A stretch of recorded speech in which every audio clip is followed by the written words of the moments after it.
নমস্কার বন্ধুরা, আপনাদের সবাইকে স্বাগত জানাই।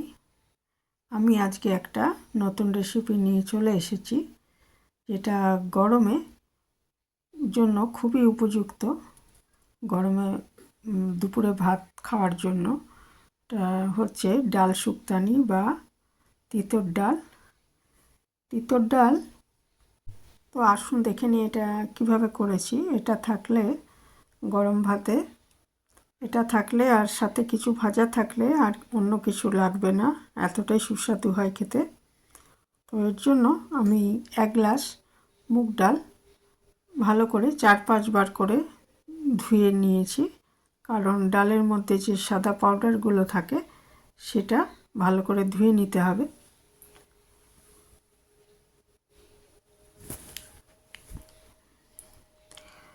এটা আমি ভালো করে ধুয়ে নিচ্ছি।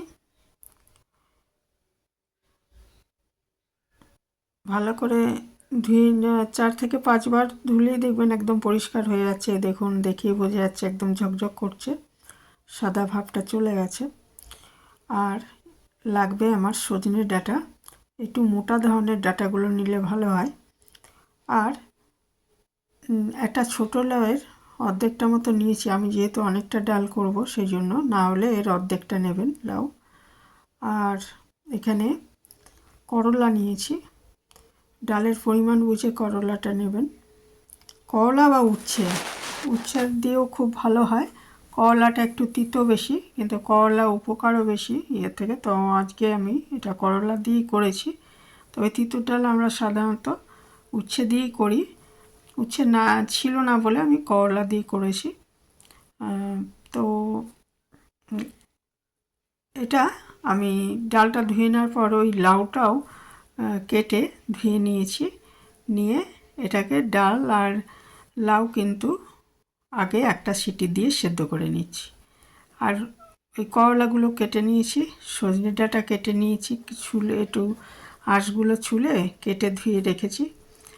এর জন্য একটু আদা লাগবে, আদাটা একটু বেশি পরিমাণে লাগবে, কারণ এটা ডাল শুক্তানি বা তিতর ডাল, তাতে একটু আদার পরিমাণটা বেশি লাগে। একটা সিটি দেওয়া হয়ে গেছে ডালটায়, এটা নামিয়ে রাখলাম।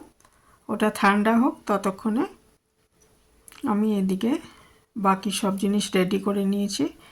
একটা কড়াইতে সর্ষের তেল দিয়ে আগে করলা বা উচ্ছে যাই দেবেন সেটা আগে ভালো মতো নুন আর হলুদ দিয়ে ভেজে তুলে রাখতে হবে।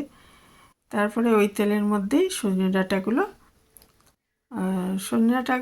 দিলে একটু পরে দেবেন আর কি, একসাথে দিলে। আর যদি আলাদা আলাদা করে ভেজে তুলে রাখতে চান তো সেটাও ঠিক আছে। ডাল আর ইয়েটা ওই লাউ, যেহেতু সে প্রেসার কুকারে আমি একটা সিটি দিয়ে সেদ্ধ করে রেখেছি, কাজেই এই উচ্ছেটাও ভালো মতো ভেজে নিতে হবে, ডাঁটাটাও একটু ভেজে নিতে হবে, যাতে এটা মানে মোটামুটি এগুলো সেদ্ধ হয়ে যায়, কারণ ডালটা অলরেডি সেদ্ধ করা আছে। ডালটা কড়াইতে করলে বেশি সময় লাগতো, তাই ওইভাবে করেছি, প্রেসার কুকারে করেছি। আর এই ডালটা কিন্তু আমাদের বাড়িতে কাঁচা মুগ ডালেই করা হয়, তবে অনেকে এই ধরনের ডাল মটর ডাল দিয়েও করেন, তো সেইভাবেও করতে পারেন। তো এই দুটো আমি ভেজে নিচ্ছি, ডাল আর সজনে ডাঁটা আর করলাটা ভালো করে ভেজে ওটা তুলে রাখছি।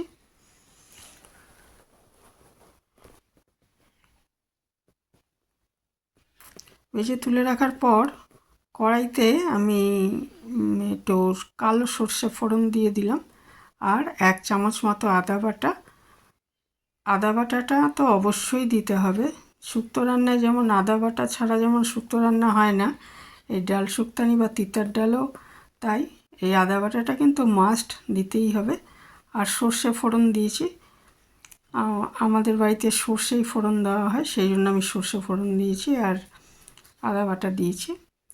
দিয়ে এগুলোকে আমি দিয়ে দিলাম, ডাঁটা আর করলা এটা ভাজাটা এর মধ্যে দিয়ে একটু সাঁতলে নিচ্ছি। তারপর এর মধ্যে ওই যে ডালটা সেদ্ধ করা রয়েছে লাউ দিয়ে, সেটাকে ঢেলে দেবো এর মধ্যে। আর ওইগুলো ভাজার সময় হলুদ দিয়েছিলাম, তাতেই এটা হলুদটা ডালের মধ্যে আর আলাদা করে দিইনি। ওই হলুদটাই এর মধ্যে মানে রঙের কাজটা করবে, বা হলুদটা আমরা দিই স্বাদ বাড়ানোর জন্য দিই।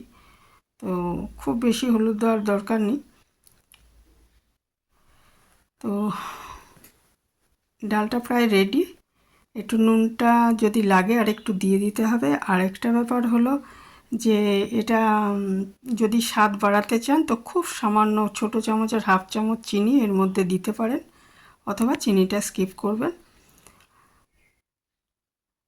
তাই একদম আমাদের ডাল শুক্তানি বা তিঁতর ডাল একদম রেডি গরম ভাতের সাথে পরিবেশনের জন্য। আর সাথে কিছু একটা ভাজা থাকলে আর কিছু লাগবে না, এতটাই ভালো হয় খেতে আর সেই রকম উপকারী, শরীর ঠান্ডা করবে। তো এইখানেই শেষ করছি। ভালো থাকবেন সবাই।